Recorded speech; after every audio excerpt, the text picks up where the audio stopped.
Hello, Chris. Welcome Hi, Philip. back How are you? to another Yes, we're round back. of to another round of Schelling. And what is he on about? So, why should one study Schelling? What is so distinctive about this thinker? What might one learn about him and his philosophy? Yeah, for a long time, Schelling was thought of as a stepping stone, right, to Hegel. Um, Even with Fichte, he was just seen as this kind of progressional figure that, you read in German idealism. But I think now we're starting to realize that Schelling is an extremely important philosophical thinker. One of the things I would say is that Schelling is not your typical philosophical systematic thinker where you can read one text and understand everything about him. He has multiple systems. Let's just say that first. I think if you read bits and pieces of Kant's Critique of Pure Reason, you understand that he's, doing something within the critical philosophy. With Schelling, he, you know, he's a very experimental thinker, which is good. I think he wants to learn, in a sense, everything. But at the same time, when he goes about doing something, he's concentrated. So he's focused and concentrated on the concept of nature. What is nature? He wants to give back to nature. He wants to find the kind of inner essence of nature. Nature just can't be um, this dead, inanimate subject. And this, I think, is key right now because when I talk about Schelling and nature these days, I know that his understanding of the sciences is not up to par to what we have today.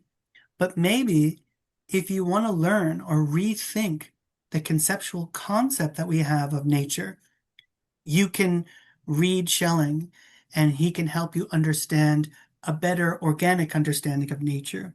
Hmm. I also think that the romantic Schelling can also give us, in our modern world, who are so used to tapping glass all day, um, can give us a better appreciation of art and how tied and interwoven we are with art, both music, right, painting, etc. I think that that's really, really important. Art, in a sense, ties us to nature. It allows us to experience maybe more things in the world. I think Schelling really gives that to us as well. Hmm. I also think that Schelling really allows us to reinvestigate our relationship between philosophy and religion.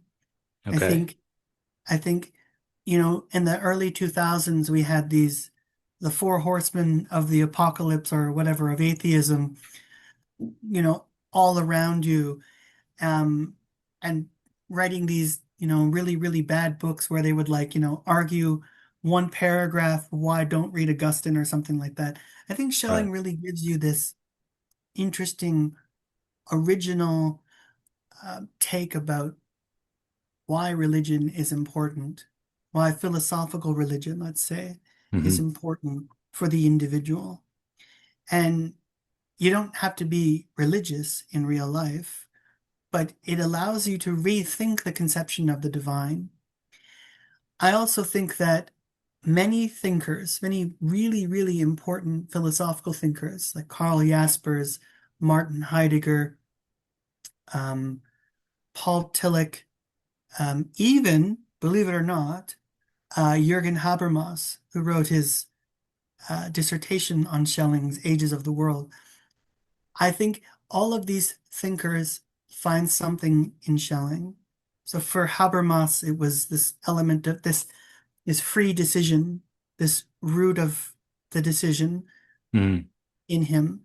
I think for Heidegger, he saw, along with Hegel, um, a kind of ontology, a rigorous ontology. I think for Tillich, he saw a kind of living Christianity in Schelling. And other thinkers like Jaspers, he saw a kind of existential element in Schelling's thought. So I Yeah. think Schelling really has a place for all people. If you're interested in existentialism, if you're interested in nature philosophy, if you're interested in art, I think there's this element of many things in him because he's really an experimental thinker. Charles Sanders Peirce called Schelling the true scientific philosopher. Hmm. Now, this is not to say Schelling's better than everybody else. No, he just meant that he was okay with putting down one system and moving forward, not Yeah. trying to bring everything together. He was okay with doing this text and this text. Yeah. Hegel, Hegel notoriously stated that the Freedom Essay was quite a systematic read, and that but he longed for Schelling to kind of put the Freedom Essay into a bigger, grandiose system. Hmm. Um, but yeah, so there is an element of interest for a lot of individuals. If you're interested in ethical issues, religious issues, artistic or aesthetic issues, or even in how nature's related to the empirical sciences, I think Schelling is a key figure in the Yeah. history of philosophy. It's interesting with a text like the Bible, which is, has been with our history for so long, and it's has its own history going on, but it's a hugely creative work, Mhm. and approaching it creatively itself can put you in tune with it in really interesting ways.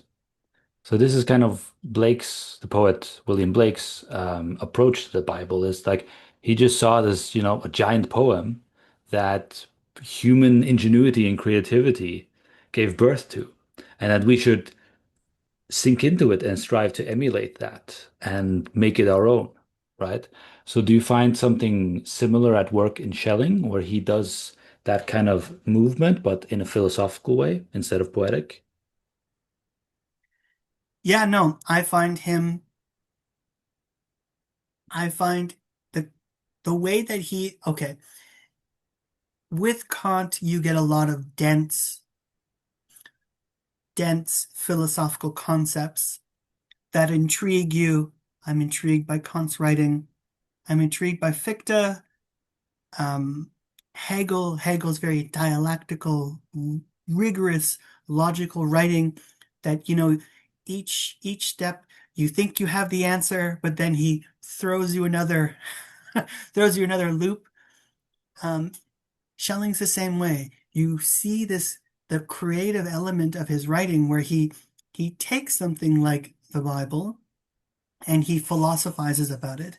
This is the one thing that many modern thinkers really don't understand about the German idealists. They really were taking the science of their day, the art of their day, the poetry and philosophy, and philosophizing everything. Yeah. They really were the true masters of interdisciplinarity, right?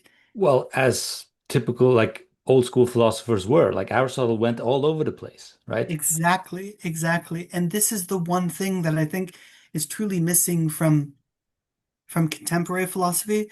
So academic philosophy seems so divided. Oh, nope, can't touch that. We can only do this. But no, they are experimenting with so many things that I think are really, really creative. You know, mytho, no one would touch mythology today. No one would. They think it's either insanely fascistic or just absurd. But no, they were Schelling's interested in the imagery, the ideas. Where did this mythology come from? It didn't just come out of nowhere. It's there for a purpose. What was it Right. there for? What did it help the people back then? And how can it help us retrace our steps to our human lineage, right? Our Yes. past, right?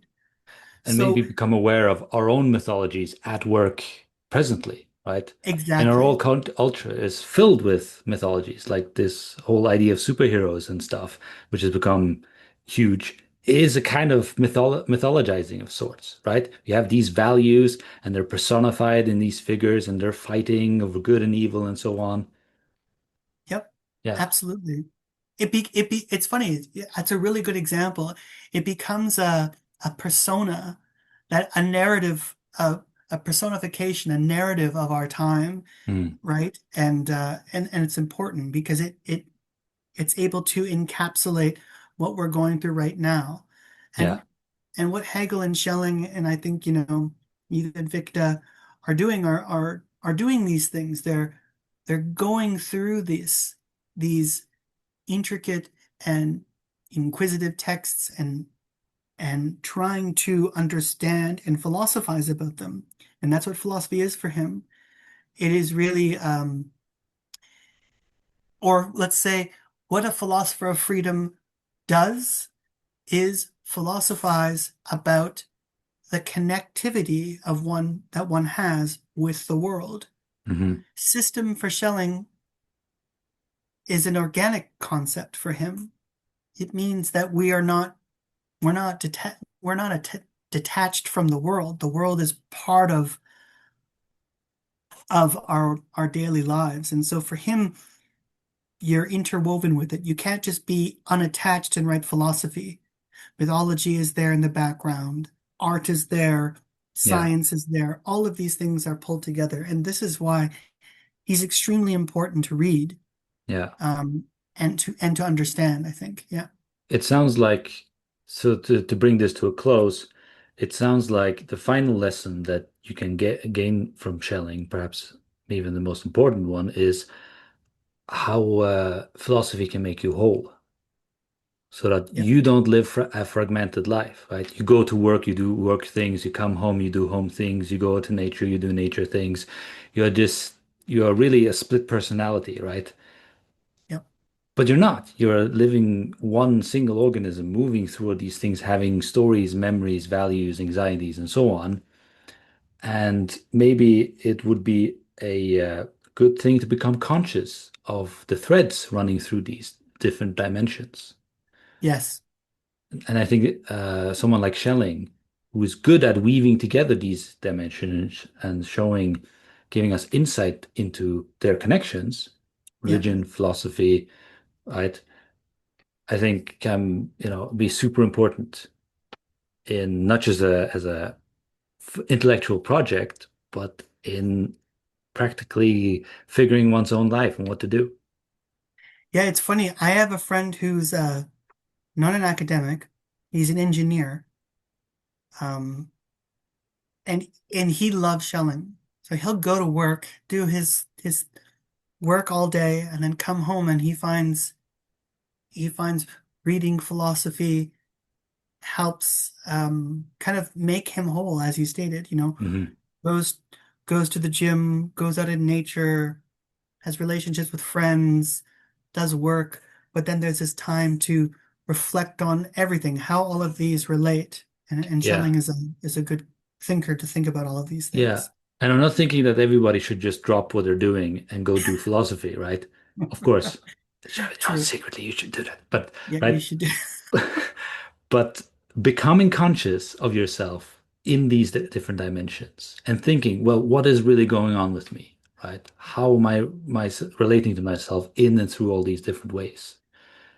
Maybe you might discover that a slight change is necessary, right? In order for you to be whole, in order for you to feel at home in the world. And that's small reform can itself be a massive revolution. Yep, It's the small absolutely. details. That's where the devil is. Yes, 100%. Yep, I agree. Right. Okay, thanks, Chris. Thank It you was very really much, Phil. interesting.